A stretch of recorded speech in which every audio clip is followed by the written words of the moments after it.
L'association AFAX continue la construction de leur cloud au rythme endiablé de 2 à 3 vidéos par jour, sans compter les dossiers et les photos.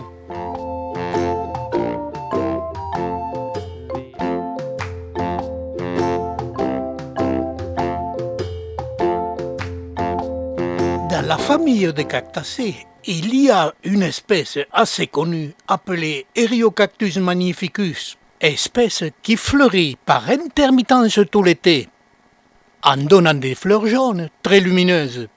Mais il existe aussi une autre espèce moins connue, appelée Eriocactus magnificus, variété albisetus.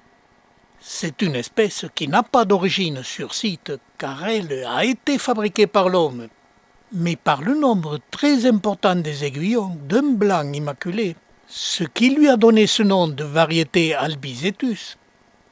Et par sa beauté, elle se fait remarquer dans les collections. Et ceux qui ont la chance de posséder cette espèce la conservent précieusement, car elle ne se multiplie que par bouturage.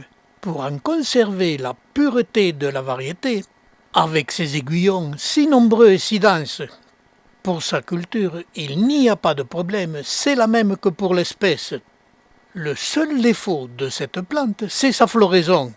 Beaucoup de boutons de fleurs se présentent sur les aréoles, mais ils avortent souvent. Et les fleurs de cette variété sont loin d'être aussi belles que celles de l'espèce type Ariocarpus magnificus. Elles sont plus petites, moins lumineuses et souvent variables dans leur forme et dans leur dimension.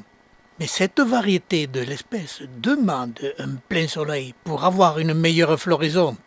J'en ai la certitude, depuis quelques années, elle fleurit très mal, car elle est plantée sur mes tablettes, à l'ombre de grands cierges, qui eux se sont très bien développés et lui font de l'ombre. Et si je veux une meilleure floraison, il me faudra la changer de place et la mettre en plein soleil. Cette variété de l'espèce Ariocarpus magnificus est vraiment très belle et je tiens à la conserver.